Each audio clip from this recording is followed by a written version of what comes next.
AITA for blocking my wife's credit cards after she married her coworker in Las Vegas? Her plan was perfect, or at least it seemed so in her head. Disappear for a few days, enjoy the glamour and impulsiveness of Las Vegas, marry her lover, and then return as if nothing had happened. Maybe she thought I would accept the divorce with a smile, sign the papers without resistance, and who knows, maybe even help her pack her bags. But she forgot one small detail, one she always ignored during our marriage. Everything, absolutely everything, was in my name. And what she imagined would be the pinnacle of her freedom turned into a minute-by-minute nightmare. All I needed to start was a single word. I'm 34. My name doesn't matter here, but my story might make you think twice before blindly trusting someone. It was exactly 2:47 a.m. On a Tuesday. I woke up to my cell phone vibrating beside me, an insistent sound from the nightstand. I was going to ignore it, but the screen's glow caught my attention. It was a message from my wife, Karen, who is 31. She was supposedly at a work conference in Las Vegas. I had no reason to distrust her until then.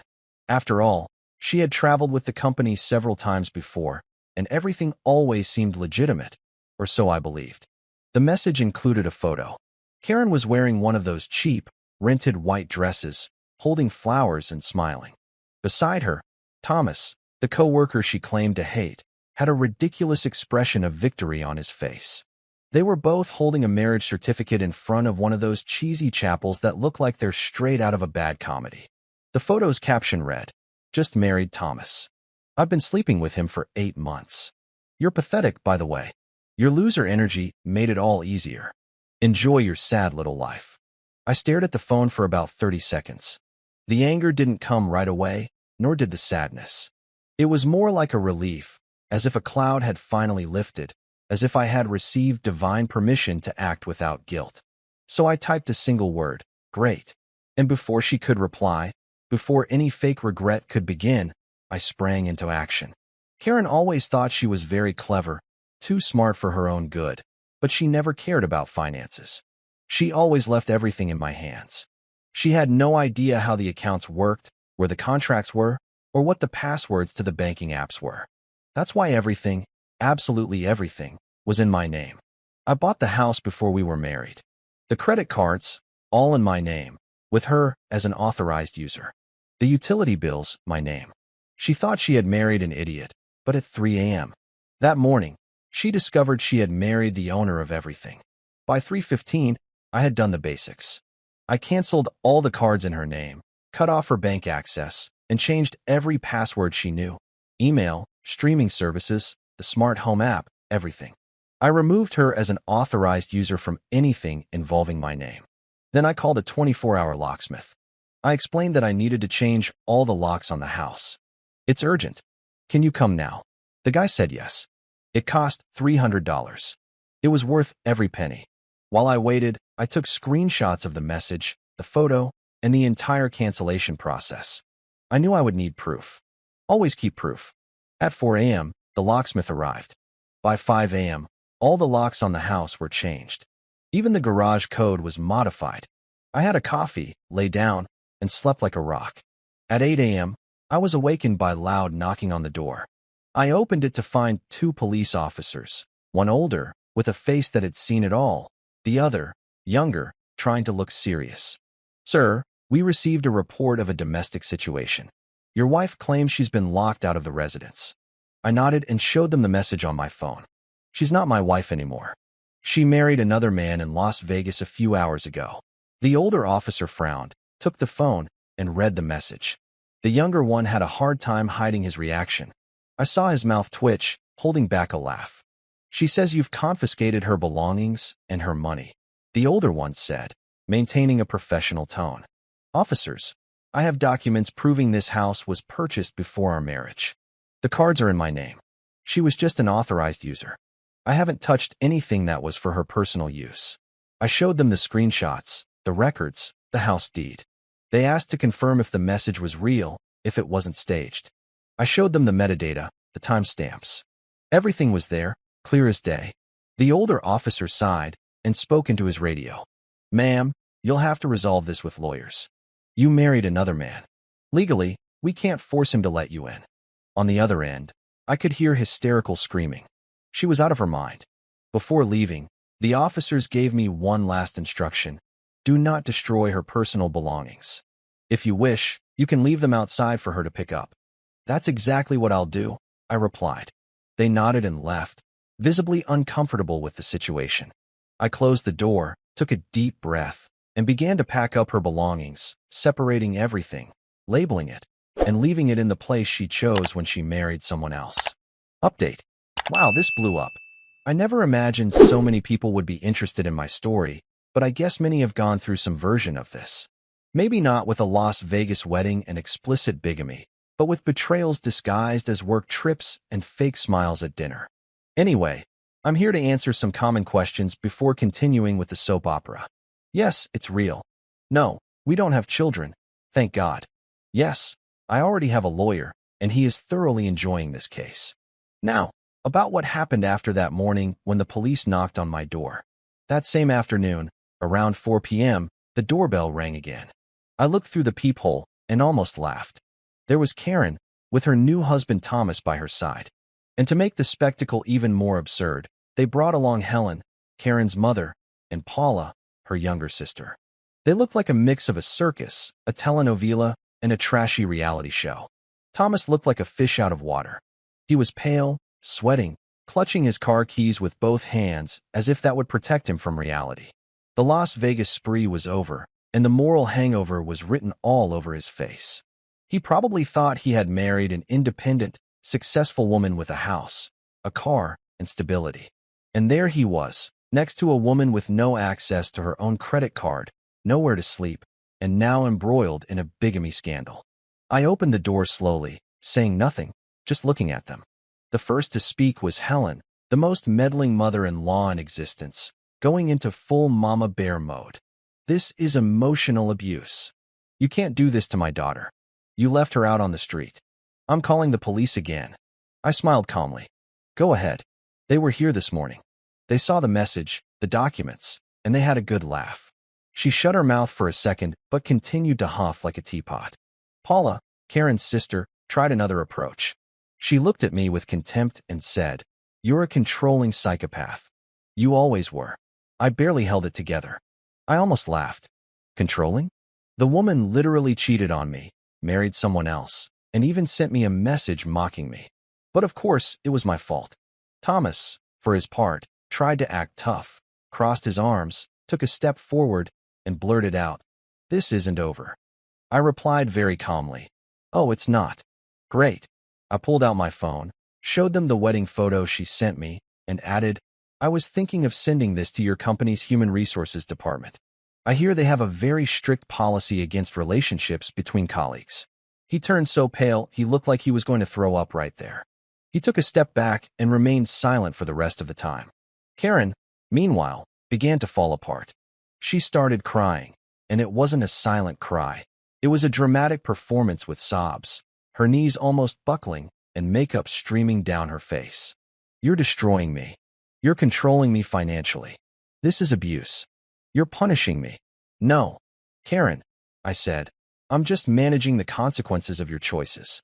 I had already separated all her things, packed them in boxes, labeled them carefully, and put them in the garage. No breaking, tearing, or throwing away, just the essentials, as the police recommended. I showed her where the boxes were and said, "You have 1 hour to take everything. After that, I'll consider it abandoned property." They looked at each other, as if expecting me to have a change of heart or give in. It didn't happen. The icing on the cake. Karen tried to pay for the moving truck she had rented with her credit card, which was, of course, an additional card on my account. The result? Purchase declined. It was the pinnacle of the failure spectacle.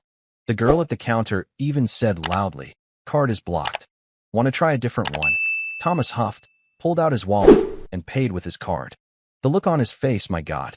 That was worth more than any elaborate revenge. I went inside the house, sat on the couch, and watched on the security camera as they piled the boxes into the car, arguing among themselves. Paula was insulting Thomas. Helen was yelling at Karen. Thomas almost dropped a shoebox, a scene worthy of an Oscar.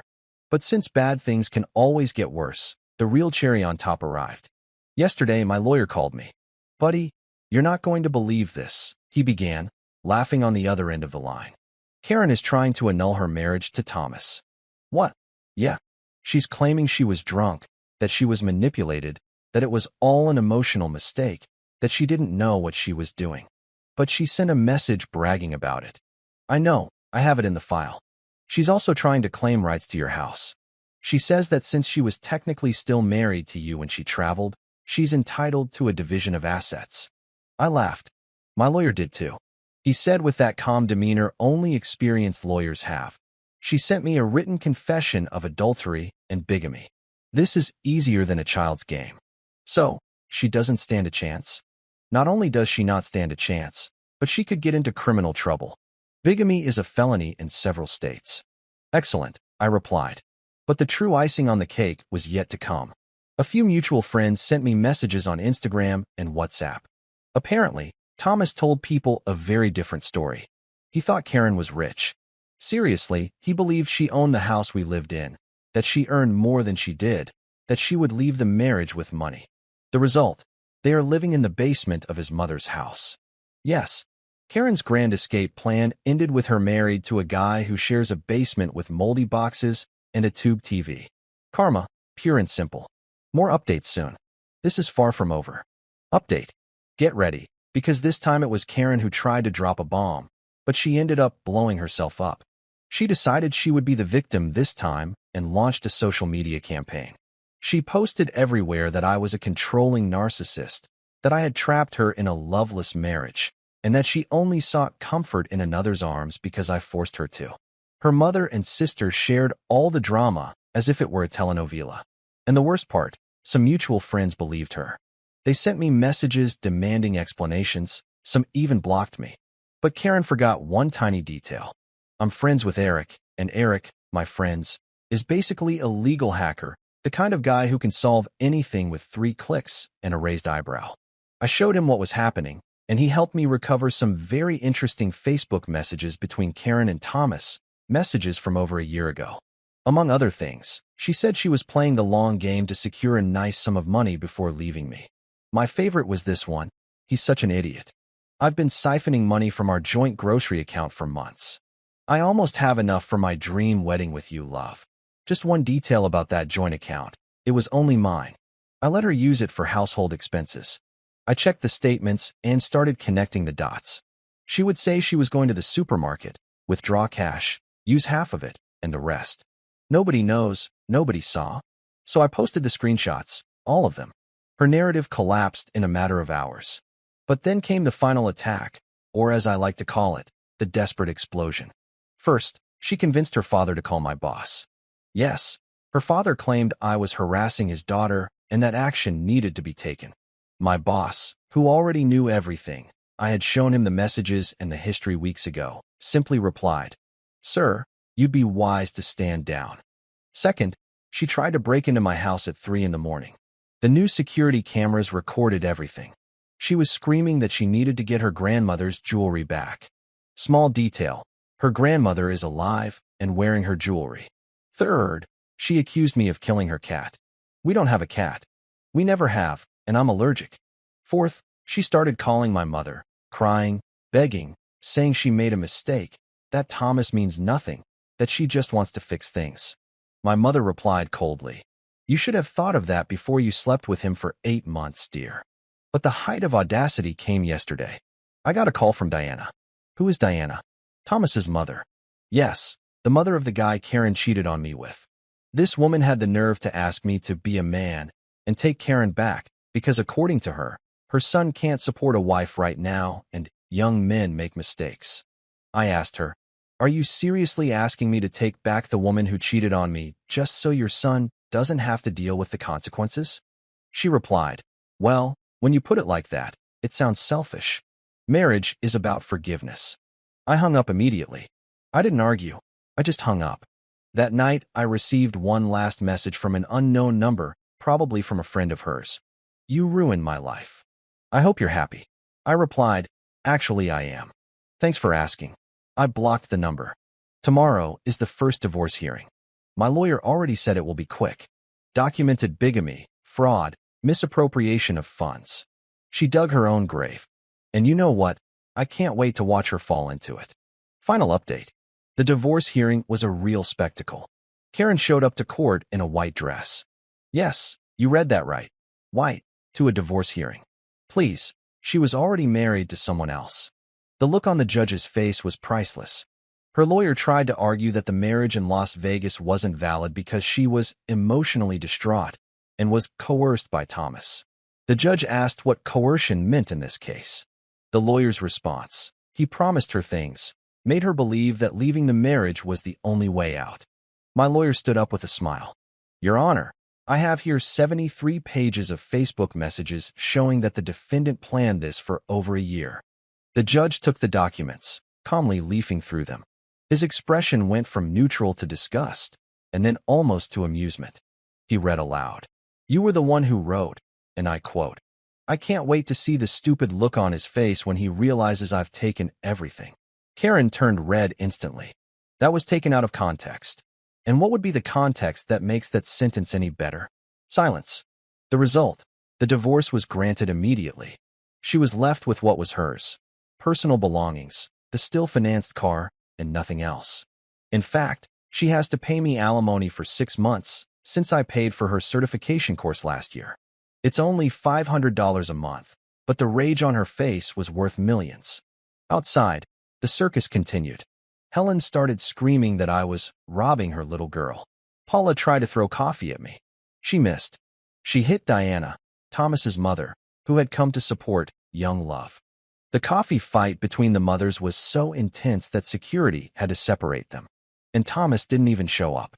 According to Diana's screaming, he was already with someone else, a 22-year-old waitress he met at the wedding reception, or rather, at the casino bar. Karen collapsed in tears, but it wasn't the dramatic movie cry.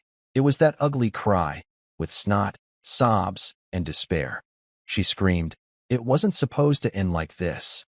Her sister tried to comfort her. "It's okay. Dear, you can stay with me." Karen's response: "I can't. Your apartment smells like cats and sadness." Not even Paula could reply to that. Last I heard, Karen is living with her parents. Thomas is engaged to the waitress. The company fired them both for violating the internal code of conduct. Helen has been banned from 2 Starbucks for harassing baristas who remind her of that bastard. Paula posted on Facebook that she is cutting ties with toxic family members. And Diana, Thomas's mother, is suing Karen for emotional damages to her son. And I'm doing great. I sold the house for above market value. The market is crazy. I'm moving into a downtown apartment. I've started dating Lauren from my gym.